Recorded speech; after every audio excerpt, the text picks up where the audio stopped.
Buenas tardes. En primer lugar, quiero iniciar agradeciendo al Instituto de Capacitación Jurídica por la invitación esta semana de ponencias estudiantiles y por darnos la oportunidad a mí y a Pedro y a Taco de tocar un tema tan relevante como es el derecho a la desconexión digital.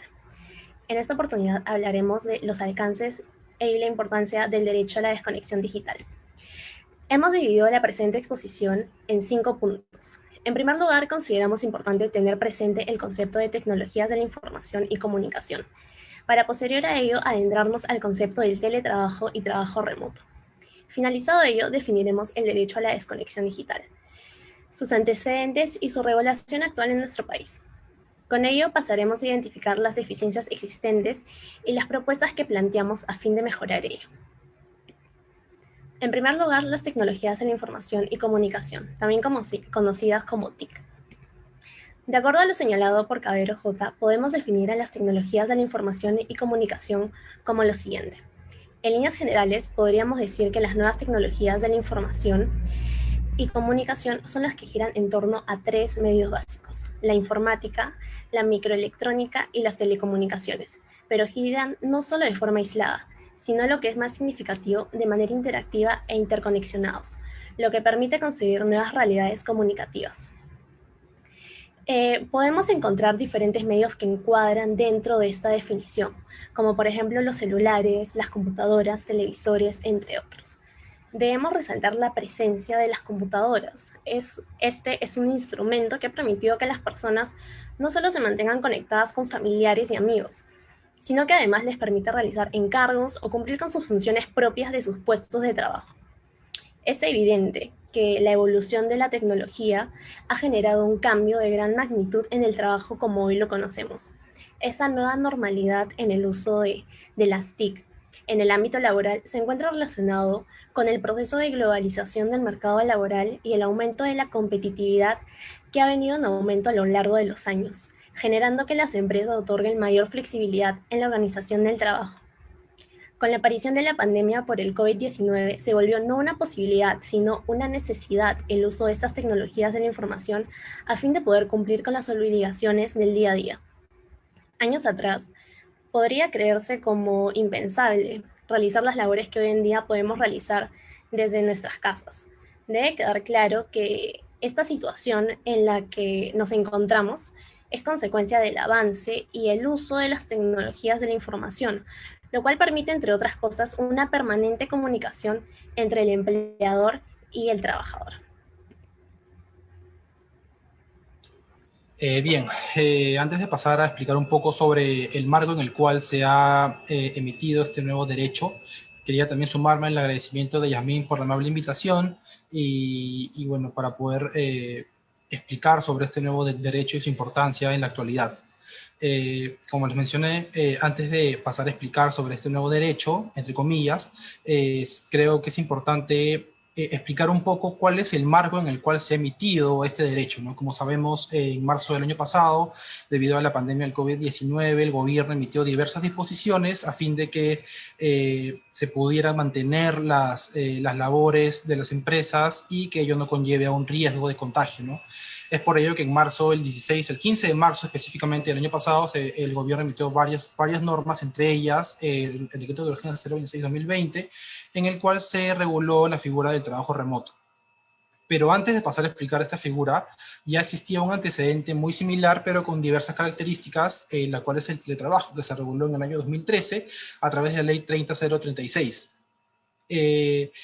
Pero bueno, creo que lo importante de estas dos figuras es que una ha tenido un recibimiento mucho mayor que la otra. En este caso, el teletrabajo en su momento no tuvo una gran acogida y bueno, consideramos que eso se debe a que las formalidades que ello conllevaba generó una falta de intención del empleador para implementar esta nueva medida, ¿no? Y bueno, eso fue diferente cuando se reguló el trabajo remoto. ¿Por qué? Porque el trabajo remoto no tiene tantas formalidades como lo tuvo en su momento el teletrabajo, ¿no? Pero bueno, pasando a explicar ya un poco sobre el teletrabajo, bueno, se reguló en la ley 30036 en el 2013 y además, pero ¿qué es esta figura? Básicamente es el desempeño subordinado de labores sin la presencia física del trabajador en el centro de trabajo y bueno, se realiza a través de medios informáticos. Para ello es el empleador quien va a ejercer el control y la supervisión a través de estos medios, ¿no? ¿Cuáles son los principios en los que esta nueva modalidad de prestación de servicios se reguló? Son básicamente cuatro. El primero es la voluntariedad. A diferencia del trabajo remoto, como vamos a explicar en un rato, el teletrabajo requiere de un acuerdo entre el trabajador y el empleador a fin de que se implemente esta nueva modalidad en cuanto a ese trabajador. Bueno, para esto este acuerdo debe ser por escrito, ¿no? Pero a diferencia del trabajo remoto, que básicamente es una unilateralidad del empleador.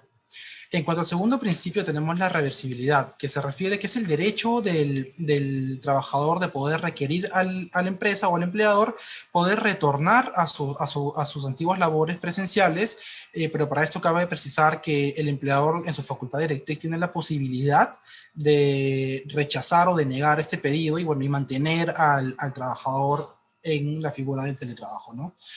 Como tercer principio tenemos la igualdad de trato, que se refiere principalmente a que tanto los trabajadores que están en teletrabajo como los trabajadores que están en labores presenciales tienen los mismos derechos y obligaciones, claro, haciendo la precisión de que las modalidades son diferentes y por ende se deben acoplar a cada una, ¿no? Pero de manera general tienen los mismos derechos y obligaciones.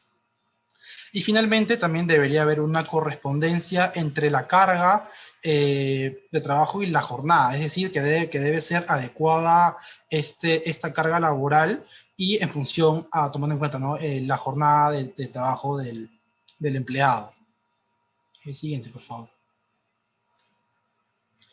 Como les mencioné, también los teletrabajadores tienen diversos derechos y obligaciones, pero claro, estos son ligeramente diferentes en función a cómo se está llevando o cómo se está realizando la prestación de servicios, ¿no? Si bien mencioné que tienen los mismos derechos que los trabajadores presenciales, en este caso también tienen el derecho de ser capacitados por el empleador sobre los medios informáticos que va a utilizar, así como las restricciones en su uso. Pues es evidente que el hecho de que el trabajador tenga estos medios, estos medios de una computadora, un celular proporcionado por la empresa, eso no quiere decir que lo pueda usar de la manera que mejor le parezca, sino que deben estar vinculados a los servicios que va a prestar. Igual también tiene el derecho a la intimidad, a la privacidad e inviolabilidad de sus comunicaciones. Sobre este punto, sí es un derecho general también para los trabajadores que laboran de forma presencial, pero en este caso hay una importancia principal. ¿Por qué? Porque el trabajador está laborando o en su casa o en un lugar ajeno, pero que no se refiere exactamente a ese centro de trabajo, sino es un lugar aparte, ¿no? Al igual que otros trabajadores, tienen la protección a la maternidad, el periodo de lactancia, también el mismo estándar en cuanto a la seguridad y salud en el trabajo. Claro, en este caso se aplica especialmente en función a las condiciones en las cuales el trabajador va a laborar, y bueno, también la libertad sindical. En cuanto a las obligaciones, sí me parece importante hacer una precisión respecto a la confidencialidad. Como sabemos, en el trabajo presencial es más factible que el empleador pueda proteger los secretos empresariales o cualquier tema reservado, confidencial. Pero eso tal vez podría verse relativizado si es que el trabajador pasa a laborar en la figura del teletrabajo, pero debemos también destacar que la confidencialidad de la información proporcionada se debe mantener. O sea, es una obligación del trabajador guardar el secreto y la confidencialidad sobre los secretos a los cuales él tiene acceso, ¿no? Otro punto relevante es que también debe estar disponible durante la jornada de trabajo. Esto, como explicaremos más adelante, no quiere decir que el trabajador debe estar todo el tiempo conectado, sino que dentro de los límites, ya sea de su jornada que haya pactado con el empleador o también la jornada máxima establecida como un límite constitucional. Siguiente, por favor. Bien, el trabajo remoto, como les mencioné hace un momento, fue regulado en el Perú el año pasado, en marzo, pero esta medida fue una medida de emergencia que no tuvo el planeamiento, digamos, no tuvo el planeamiento suficiente o siquiera no tuvo un planeamiento suficiente para que se pueda regular cada punto, pero yo creo que dentro de lo que se pudo hacer por el poco tiempo que se tuvo hasta que se decretó el aislamiento obligatorio y todas las medidas emitidas por el gobierno, creo que sí intentó al menos suplir cualquier tipo de contingencia que se podría realizar en este tipo de prestación, ¿no?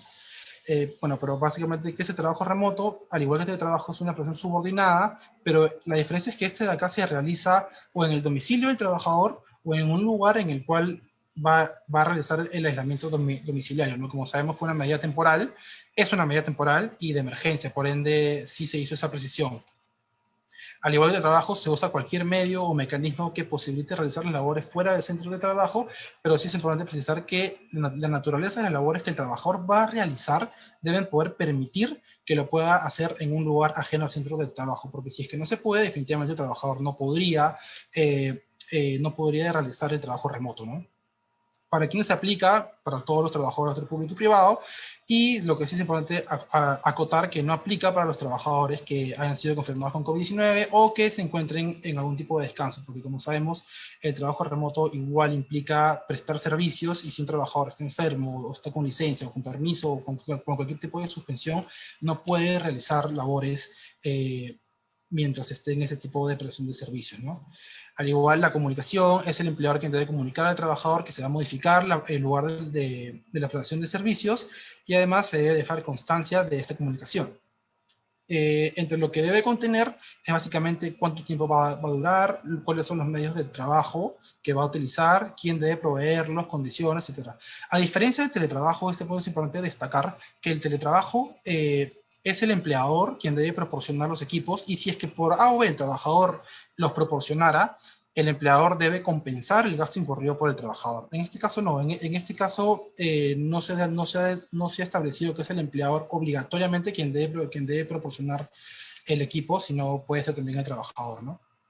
Igual también los medios para trabajar, los equipos, computadoras, celulares, el internet y todo lo que sea necesario para que el trabajador pueda prestar sus servicios de manera adecuada. Asimismo, al igual que este trabajo, está prohibido el acceso a terceros de información, es decir, la confidencialidad y todo lo que tenga que ver con la propiedad del empleador de carácter reservado, confidencial o secreto, también se debe mantener, debe ser protegido por el trabajador, ¿no?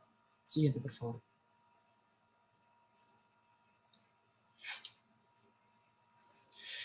Igual, y bueno, en este caso igual las obligaciones del empleador, que sería también como contrapartida del derecho del trabajador, sería no afectar el vínculo laboral o la remuneración. Asimismo, informar al trabajador sobre las condiciones de seguridad y salud en el trabajo. Y en cuanto a las obligaciones del trabajador, cumplir con las medidas que el empleador le informe sobre la seguridad y salud en el trabajo, estar disponible durante la jornada en que se haya establecido, entre otros, ¿no?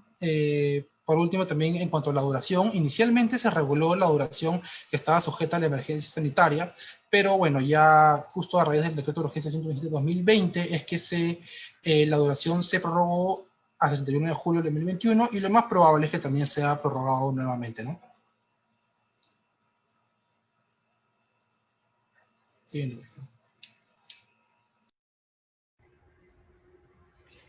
Para hablar del derecho a la desconexión digital, debemos iniciar identificando cuál fue el origen de la aparición de este derecho. De manera resumida, explicaré cuál fue el primer antecedente normativo del derecho a la desconexión digital. En Francia, en el año 2016, luego de diferentes investigaciones respecto a la situación de los trabajadores, se legisló sobre este derecho a la desconexión digital. ¿Qué identificaron esas investigaciones? En el informe denominado ELEAS, se identificó que el 37% de los trabajadores activos hacían uso actual, cotidiano y repetitivo de algún tipo de dispositivo electrónico o digital, por fuera del horario de trabajo o de la jornada laboral. Asimismo, se identificó que el 62% de los encuestados se encontraba a favor de la creación de este nuevo tipo de derecho. ¿Con qué objetivo? Con el objetivo de corregir el grado de afectación que las actividades de trabajo ejecutadas en conexión chocaban y afectaban los ámbitos personales. De esta manera, a través de la Ley 2016-1088, emitida el 8 de agosto del 2016, se legisló acerca del derecho a la desconexión digital, el cual en su artículo número 7 consagró como el objeto principal del derecho a esta desconexión digital garantizar al trabajador su espacio de descanso de vida personal y familiar. Esta norma desarrolla dicho contenido en el sentido de obligar a que la política que se implemente en una empresa defina los términos de aplicación del derecho para los trabajadores y personal de supervisión y dirección, obviamente, con uso de campañas de formación y sensibilización para el uso razonable de herramientas digitales en el entorno laboral. Sin embargo, determinados críticos de esta norma señalan que, a pesar que se reguló este derecho, no se incluyó una definición específica de lo que significa derecho a la desconexión digital. En efecto, destaco que si bien Francia efectúa una normativa expresa, técnicamente no lo define, no lo enumera, sino que solo incluye este derecho, otorgando libertad a las partes empresariales y sindicales para reglamentar su contenido específico. Ahora bien, podemos definir el derecho a la desconexión digital como el derecho que tienen los trabajadores a no desarrollar actividades por fuera de la jornada del trabajo, ni a ser contactado por el empleador o sus representantes a través de medios digitales o electrónicos, sin que su actitud negativa, pasiva y evasiva signifique desaprobación alguna en el ámbito de la relación de trabajo. Ante esta definición se generan ciertas dudas como: ¿este derecho solo aplica al finalizar la jornada de trabajo? ¿Aplican vacaciones? ¿Qué ocurre con los trabajadores que no tienen un horario fijo de trabajo? Así damos paso a la regulación que se encuentra vigente en nuestro país. En nuestro país, con fecha 1 de noviembre del 2020, se emitió el decreto de urgencia número 127-2020, con la finalidad de establecer nuevas disposiciones respecto al trabajo remoto y a este derecho de la desconexión digital. Esta es la norma que incluyó por primera vez en nuestro país el concepto de derecho a la desconexión digital. ¿Qué fue lo que reguló esta norma? Incluyó nuevas obligaciones para el empleador. En primer lugar, el respeto del derecho a la desconexión digital del trabajador, por el cual éste tiene el derecho de desconectarse de todos los medios informáticos, de telecomunicaciones y análogos utilizados para la prestación de servicios durante los días no solo fuera de la jornada de trabajo, sino también los días de descanso, licencias y periodos de suspensión de la relación laboral. En el caso del sector privado se señaló que se deberán observar las disposiciones sobre jornada máxima de trabajo, que resulten aplicables conforme a las normas del régimen laboral correspondiente. Asimismo, se señaló que el empleador no podrá exigir la realización de tareas durante este periodo de desconexión digital. Se incluyó un artículo bastante relevante respecto a los trabajadores no fiscalizados, quienes deberán contar con un tiempo de desconexión de al menos 12 horas continuas en un periodo de 24 horas, además de los días de descanso, licencias y periodos de suspensión de la relación laboral. Es decir, si un trabajador no fiscalizado termina de trabajar a las 9 de la noche, no deberá trabajar hasta las 9 de la mañana del día siguiente. Tiene que tener 12 horas continuas en un periodo de 24 horas de desconexión digital.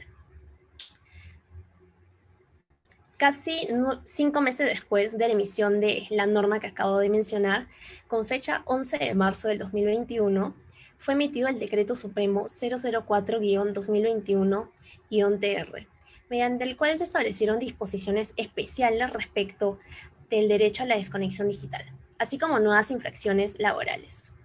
Podemos identificar 5 aspectos respecto a los cuales se decidió regular este derecho. En primer lugar, se definió qué se entiende por derecho a la desconexión digital, señalando que es el derecho de los trabajadores a desconectarse de los medios informáticos, de telecomunicaciones y análogos, como por ejemplo el Internet, celular, computadoras, entre otros, utilizados para la prestación de servicios. Se mencionó un tema muy importante acerca del sobretiempo. Se señaló que durante el periodo de desconexión, los empleadores no podrán exigir a sus trabajadores realizar algún tipo de tarea, responder algún tipo de comunicación o establecer coordinaciones de carácter laboral, salvo que se acuerde la realización de trabajo en sobretiempo. Asignación de tareas. La empresa podrá asignar tareas o remitir comunicaciones al trabajador durante el periodo de desconexión digital. Esto es bastante importante, ya que se pensaba que durante este periodo de desconexión digital, los empleadores no podrían remitir ningún tipo de comunicación a sus trabajadores, pero sí lo podrán hacer solo en caso que el trabajador no se encuentre obligado a atender estos encargos fuera de su jornada laboral. Es decir, podrías enviarle un encargo a las 9 de la noche, pero diciéndole que eso lo puede ver al día siguiente, iniciado su jornada laboral. Duración de la desconexión digital.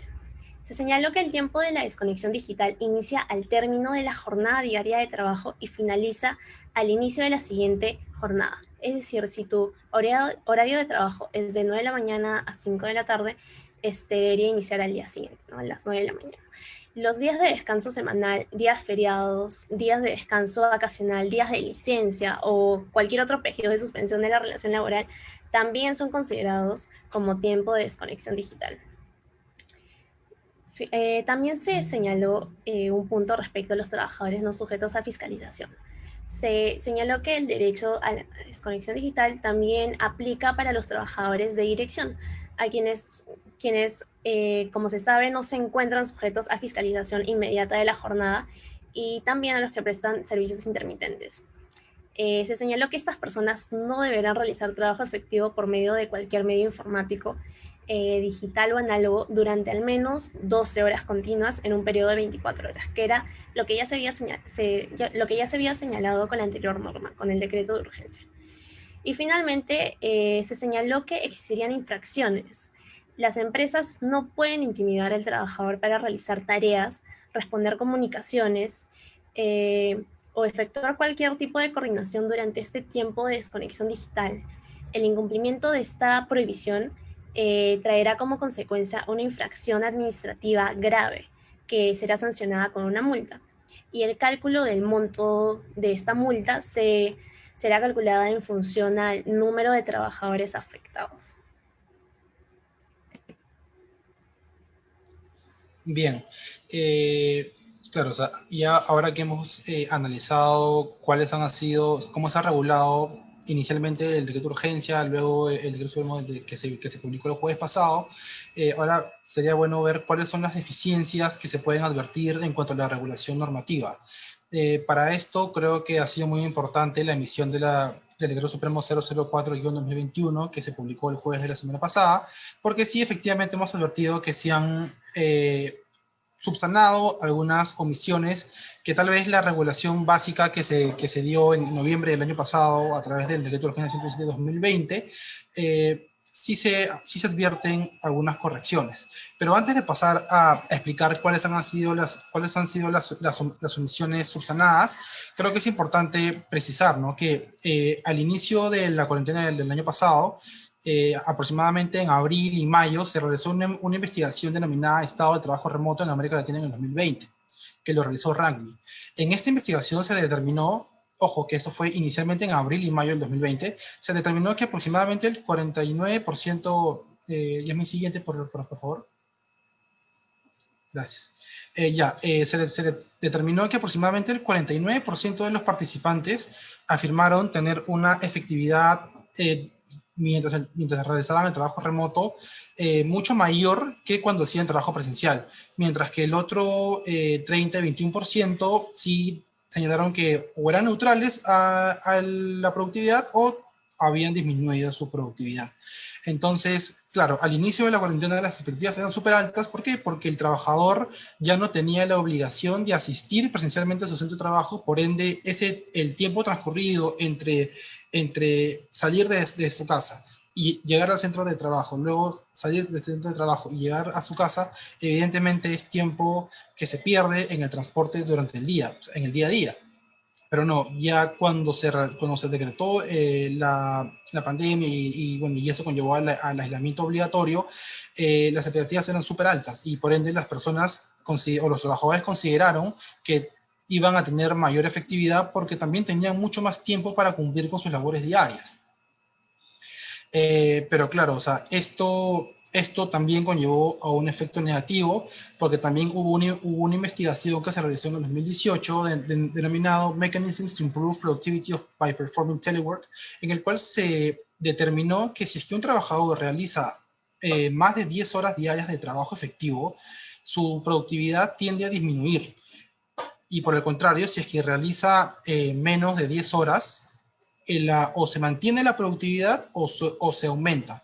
Entonces, claro, el hecho de que las jornadas de trabajo en la práctica se hayan hecho extensas durante la pandemia, porque bueno, todos los trabajadores de forma obligatoria tuvieron que hacer el trabajo remoto, efectivamente, posteriormente conllevó a un efecto negativo, que es jornadas extensas, cansancio acumulado, estrés, fatiga visual, mental, y eso conllevó a disminución de la productividad. Entonces, claro, esto hace necesario que se regule el derecho a la desconexión digital, porque si bien podríamos decir que es el mismo derecho que tienen los trabajadores al descanso, creo que la relevancia de este derecho regulado en el marco actual se da porque justamente los trabajadores que realizan labores a distancia, ya sea trabajo remoto, teletrabajo, cualquier otro tipo de labores que se realizan fuera del centro de trabajo, puede conllevar a que el trabajador se sobrecargue y ello lleve a la disminución de la productividad. Entonces, habiendo precisado esto antes de explicar cuáles han sido las omisiones corregidas con la nueva modificación, inicialmente, el siguiente por favor. Inicialmente, en la regulación de la desconexión digital, que fue la básica del decreto 120-2020, se establecieron 3 puntos principales que también Yasmín nos ha mencionado, que fue básicamente el reconocimiento del derecho y por ende la obligación del empleador de respetarlo, los límites, que es que el empleador no puede exigir la realización de tareas o conexiones en desconexión, y por último, lo que sí fue una novedad, porque fue una novedad, se refirió en cuanto al descanso de los trabajadores que no están sujetos a la jornada máxima. En este caso sí se advirtió algo nuevo. ¿Por qué? Porque los trabajadores, según el régimen general, los trabajadores no comprendidos en la jornada máxima, no se advertía que ellos podían realizar algún tipo de trabajo sobre tiempo. ¿Por qué? Porque no estaban sujetos a la jornada máxima. Entonces, esta nueva introducción de las 12 horas de descanso mínimo en un periodo de 24 horas sí fue nuevo para aquellos trabajadores que no están sujetos a una jornada máxima, porque les reconoció el derecho de 12 horas de descanso cuando antes no lo tenían, ¿no? Y eso también podría conllevar al entendimiento que si es que un trabajador que no está sujeto a una jornada máxima labora menos de 12 horas, ello también podría conllevar al reconocimiento de pago de sobretiempo. Por ejemplo, si un trabajador realiza 11 horas, 10 horas de descanso, esas 2 horas, bajo ese entendimiento, deberían ser reconocidas como trabajo en sobretiempo, ¿no? Siguiente, por favor. Y bueno, claro, como hemos mencionado, la regulación inicial además tampoco señaló de forma expresa que la empresa debía implementar algún tipo de medidas para garantizar el derecho de la desconexión digital. Entonces, esas omisiones son las que se buscó subsanar a raíz de la publicación del Decreto Supremo 004-2021-TR, en el cual se advierten 6 puntos importantes que logran suplir o logran complementar, mejor dicho, lo que no se llegó a regular de forma adecuada en la norma inicial, que fue básicamente otorgó una definición completa de este derecho que también se explica en 3 puntos importantes: el derecho del trabajador a desconectarse, la restricción del empleador a exigir al trabajador que realice algún tipo de actividad durante este periodo de desconexión, y finalmente se ratifica de forma expresa, en este caso, la voluntariedad del trabajo en sobretiempo. Porque como sabemos, el trabajo en sobretiempo o las horas extras se realizan siempre y cuando son especialmente voluntarias. O sea, es decir, no pueden ser impuestas por el empleador. Entonces, en este caso, cuando se reguló las labores realizadas durante el periodo de desconexión, sí se advierte que se requiere de un acuerdo entre el trabajador y el empleador para que pueda realizar actividades durante este periodo. De lo contrario, el empleador no podría exigirle al empleador realizar este tipo de actividades en el periodo de descanso, ¿no?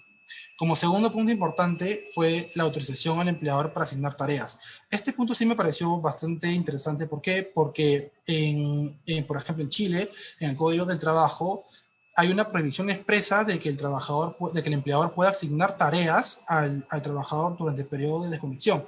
Pero nuestra regulación es al revés. Sí se permite al empleador, por ejemplo, enviarle un correo a las 10, 11 de la noche al trabajador, pero evidentemente eso conlleva a que no pueda, a que no pueda exigirle o que el trabajador no esté obligado a responder durante este periodo, ¿no? Si no podría o debería esperar hasta la siguiente jornada para poder responder o realizar la tarea. Entonces, esto sí es un punto importante porque la legislación comparada se ha regulado de una manera diferente. Otro tercer punto que también me pareció bastante importante fue que se estableció como obligación del empleador implementar medidas. Si bien en la modificación no se establece qué tipo de medidas o cuál es el contenido mínimo que deben tener las medidas implementadas por el empleador, o si debe hacer una directiva o una política o un reglamento interno de trabajo, etcétera, sí creo que es importante que en esta modificatoria se haya implementado el deber del empleador de implementar medidas a fin de garantizar el reconocimiento y el cumplimiento de este derecho, ¿no? Que bueno, como ya explicará Yasmín en un punto posterior, ya dependerá de cada empresa implementar las medidas más adecuadas en función al tamaño de la empresa, a la cantidad de trabajadores, las labores que realiza, los servicios que presta, entre otros, ¿no? Como cuarto punto también se subsanó la extensión de la desconexión. ¿Por qué? Porque inicialmente no se establecía cuánto era lo que debía durar la desconexión. Se presumía que debía ser el espacio entre jornadas, pero ahora sí ya expresamente se ha reconocido dos aspectos importantes. El primero es que la desconexión se extiende desde el inicio del término de la jornada hasta cuando finaliza el inicio de la siguiente. Y como segundo punto importante, ya ha introducido los demás descansos, ya sean vacaciones, feriados, descanso semanal obligatorio, dentro de la desconexión, dentro del periodo de desconexión digital. Esto quiere decir que si es que yo me encuentro de vacaciones, yo me encuentro en feriado, o pedí licencia, o no sé, cualquier tipo de suspensión, yo no voy a estar en la obligación, bajo este derecho, de responderle al empleador de cualquier tipo de mensaje que me pudiera enviar. Entonces, ya con esto, tenemos que la desconexión pasaría a ser a un grupo que contiene los demás descansos que están reconocidos en nuestra legislación. Como siguiente punto importante fue también la precisión del descanso de los trabajadores a la jornada máxima, pues inicialmente únicamente se hizo referencia a los trabajadores que no son con una jornada máxima, pero ahora ya se mencionó a los trabajadores de dirección, los trabajadores que no están sujetos a una fiscalización o aquellos que prestan servicios de forma intermitente, ¿no? De igual forma también se ratificó el aspecto de las 12 horas en un periodo de 24 horas diarias, ¿no? Que ya había sido regulada inicialmente. Y finalmente también como un punto importante fue el aspecto de la tipicidad de la infracción, porque bueno, ahora sí ya existe una regulación especial en la norma de inspección, en la cual se establece que evidentemente si es que el trabajador obliga o incumple con este derecho, podría ser sancionado. Y como mencionó Yasmín, esta sanción va a ser implementada o va a ser impuesta en función a la cantidad de trabajadores afectados. Sí, eso sería todo. Propuestas de la regulación de la desconexión digital. Bueno, según la Union of Professionals and Managers, el derecho a la desconexión digital no sería necesario si no existiesen problemas de fondo en las empresas que impiden ejercerlo en la práctica. Por esa razón afirman que si se busca como objetivo fomentar esta desconexión digital en una empresa, es necesario hacer un esfuerzo y tomar medidas sistemáticas. Como ha señalado Pedro, existen diferentes omisiones subsanadas por medio de la modificación de la norma. Sin perjuicio de ello, consideramos que la presente norma pudo haber sido emitida basándose en determinadas situaciones o teniendo en cuenta el conocimiento de las personas que tienen respecto a este derecho. Para adentrarnos a reseñar algunas de las propuestas que consideramos que permitirían el respeto al derecho de la desconexión digital de los trabajadores, en primer lugar haremos mención de las situaciones que pueden ser identificadas y que impiden la desconexión digital. En primer lugar, la alta carga laboral. Muchas empresas no se dan abasto con la carga existente, por lo cual los trabajadores deben trabajar hasta altas horas de la noche para cumplir con los encargos. En segundo lugar, el miedo a que la desconexión digital sea visto como falta de compromiso, lo cual se relaciona también con el tercer punto, que es la cultura organizacional de estar disponible las 24 horas del día. Existe una idea errada de que el trabajador que trabaja más es mejor que el que se va de la oficina a la hora determinada de la jornada de trabajo. O si envío un correo a altas horas de la noche, mis superiores sabrán que estoy trabajando hasta tarde y que por lo tanto estoy comprometido con la empresa. Es una idea que se encuentra instaurada en la población generalmente y es algo que debe ser erradicado. En cuarto lugar, la presión por parte de los superiores. Por ejemplo, mensajes fuera de la jornada de trabajo, consultas o solicitud de pequeños encargos son algunas de las situaciones que pueden generar presión en los trabajadores, lo que causa que puedan laborar hasta altas horas de la noche o generar un poco de ansiedad en ellos. Habiendo identificado estas situaciones, se debe trabajar en diferentes medidas que puedan combatirlas y en consecuencia que permitan un correcto respeto del derecho a la desconexión digital, no solo por parte de los empleadores, sino también por parte de los propios trabajadores. Nosotros proponemos estos cuatro, tenemos estas cuatro propuestas que en primer lugar son las capacitaciones. De manera previa y posterior a la implementación de políticas, consideramos de suma importancia realizar capacitaciones para los trabajadores y para los empleadores. El Ministerio de Trabajo, junto con la SUNAFIL, podría emitir directivas o lineamientos para la aplicación de este tipo de capacitaciones y explicar la importancia de ello. En caso no sea así, en caso esto no suceda, las propias empresas podrían ser las que organizan este tipo de capacitaciones. ¿Y cuál es la importancia de estas capacitaciones? En primer lugar, los trabajadores necesitan conocer e interiorizar la existencia del derecho a la desconexión digital. Es así que por medio de las capacitaciones se podrá explicar qué es este derecho, cuáles son sus alcances y la correcta aplicación de este. Adicional a ello, como fue mencionado, una de las situaciones que impide el correcto respeto del derecho a la desconexión digital es el miedo a que la desconexión sea vista como falta de compromiso. Como había mencionado, muchas personas consideran que se debe estar disponible las 24 horas del día, y en caso no se logre esto, será resultado de ser catalogado como un mal trabajador, una persona sin compromiso y sin deseo de contar con el puesto de trabajo.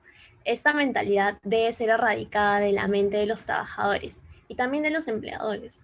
Sabemos que esto no es algo que pueda ser modificado por medio de una capacitación o de un día para el otro. Por ello, entre las capacitaciones y la implementación de una política, se permitirá que de manera progresiva los trabajadores y empleadores generen conciencia respecto a este tema. Adicional a ello, es importante que en estas capacitaciones se comprendan los altos efectos negativos de no contar con una desconexión digital. Por ejemplo, estrés generalizado, burnout, problemas ergonómicos, ansiedad, entre otros. No debemos olvidar la mención de los efectos positivos, como la mejora en la productividad de los trabajadores, lo cual no solo debería interesar a los mismos trabajadores, sino también a los propios empleadores. En segundo lugar, la implementación de políticas. Con una capacitación previa a la implementación de estas políticas, se habrá otorgado información y entendimiento para los trabajadores respecto a la existencia del derecho a la desconexión digital. Con ello, la implementación de estas políticas deberá ser realizado de una manera que permita ser cumplido por parte de empleadores y trabajadores. En primer lugar, es importante que la política explique el propósito a fin de que pueda tener una buena recepción por parte de los trabajadores. Si entienden el por qué, podrán entender la importancia de su implementación en la organización. Sería ideal también reseñar en una introducción los diferentes efectos negativos que ello podría estar generando para que esta idea esté presente en ellos. Así como fueron identificados las situaciones que impiden una correcta aplicación de la desconexión digital, será necesario e importante que la propia empresa identifique cuáles son estas situaciones. Cuáles son estas situaciones en su propia empresa por áreas o con los respectivos supervisores. Con ello se podría dar un enfoque acorde con la situación de la empresa. Además, si la empresa desea tener presente en un futuro si la política que ha implementado se encuentra dando resultados, sería ideal, previo a la emisión de una política, realizar un diagnóstico de la situación general de la empresa. Es así que por medio, por ejemplo, de estadísticas podría existir un antes y un después de la implementación de esa política, y así poder mejorar en el futuro si es necesario hacerlo. Una manera de lograr ese diagnóstico podría ser, por ejemplo, analizando la cantidad de correos que se envían finalizada la jornada de trabajo o cuántas llamadas, entre otros. Una política que pueda explicar de manera adecuada y pueda contener una situación real de la empresa podrá ser útil para el correcto respeto del derecho a la desconexión digital por parte de trabajadores y empleadores. Sin perjuicio de ello, debe ser mencionado que los altos cargos que ocupan directores, gerentes, por ejemplo, juegan un rol crucial en el cumplimiento de la política. Si estas personas continúan remitiendo mensajes a altas horas de la noche, esto podría llegar a ser una contradicción con lo señalado por las propias políticas. En ese caso, en caso que los empleadores deseen enviar correos, podrían enviarlos, pero programando que dichos mensajes ingresen a la bandeja de entrada del trabajador a la primera hora de la jornada de trabajo. Como mencioné en el apartado de capacitaciones, considero que también implementada esta política será necesaria una capacitación adicional para reforzar las medidas implementadas y generar conciencia en los trabajadores respecto a su derecho a la desconexión digital. Por ejemplo, la compañía tecnológica de formación de soft skills llamada B-Talent señaló que diversas empresas lo que hacían era trabajar la autogestión de sus colaboradores con el objetivo de fomentar la desconexión digital. Es decir, les enseñaban diferentes maneras de poder gestionar su tiempo, saber cuáles eran los pendientes más urgentes, los cuales no eran tan urgentes, para así poder manejar mejor su tiempo y finalizada su jornada de trabajo, poder respetar este derecho a la desconexión digital. Finalmente, consideramos que disposiciones respecto a la desconexión digital también podrían ser incluidas en el reglamento interno de trabajo, para que también se tenga presente. En tercer lugar, la implementación de programas de bloqueo. Por medio de ayuda de equipos de IT, de tecnología de las empresas, se podrían implementar programas que permitan bloquear el sistema de las empresas y así evitar que los trabajadores o los empleadores también puedan realizar tareas fuera de la jornada de trabajo. Sabemos que en el caso de pequeñas empresas o microempresas, ello puede ser complicado debido al alto costo que podría generar, de todas maneras. Por lo que se podría hacer es programar que los correos enviados fuera de la jornada de trabajo lleguen a la bandeja de entrada de los trabajadores iniciado su horario de trabajo. Ahora nos preguntamos, ¿qué ocurre con esas empresas en las que no se tenga ningún conocimiento respecto a la existencia de estas opciones de enviar un correo a las 12 de la noche y que llegue a las 9 de la mañana? Porque existen empresas que no tienen mucho conocimiento de temas tecnológicos. La solución de ello podría ser que el Ministerio de Trabajo, de la mano con la SUNAFIL, puedan implementar capacitaciones respecto a estos temas tecnológicos que permitan el correcto respeto del derecho a la desconexión digital. Finalmente, la implementación de sanciones progresivas. De acuerdo a lo regulado por medio de este decreto supremo 004-2021-TR, las horas laboradas en el periodo de desconexión digital serán consideradas como trabajo en sobretiempo. En ese sentido, luego de implementadas las diferentes políticas, así como efectuadas las capacitaciones, los empleadores podrían establecer sanciones en caso se incumpla con ello. ¿Y por qué hablamos de sanciones progresivas? Hablamos de ello ya que la primera vez que ellos sean incumplido, no podremos imponer una sanción como un despido. Como se sabe, las sanciones deben ser acorde con la falta cometida y en ese sentido deben ser razonables. Consideramos que en primer lugar podría ser impuesta una amonestación verbal o una amonestación escrita y a la tercera vez una suspensión y posterior a ello, en el peor de los casos, se podría llegar a un despido. Con ello no solo se estaría implementando la política, sino que además se estaría informando a los trabajadores la importancia de ello y que en caso se incumpla, ello podría traer consecuencias, en casos muy extremos, el despido. Bien, ya a modo de conclusión, queríamos también hacer la precisión, ¿no?, de que este derecho a la desconexión digital, si bien ha sido regulado en el marco del trabajo remoto, por cuanto el decreto de urgencia que lo creó realmente fue una modificación al aspecto del trabajo remoto, consideramos que en la medida que todos los trabajadores, sean presenciales, sean teletrabajadores, sean trabajadores remotos o cualquier otro tipo de prestación de servicio subordinado, consideramos que sí tienen, o sea, en la medida que tienen la posibilidad de, no sé, por ejemplo, responder un correo o contestar una llamada o responder un mensaje o cualquier otro tipo de labor a través de medios digitales, creo que sí es importante considerar o entender que este derecho realmente involucra a todos los trabajadores. Esa es como primera conclusión importante.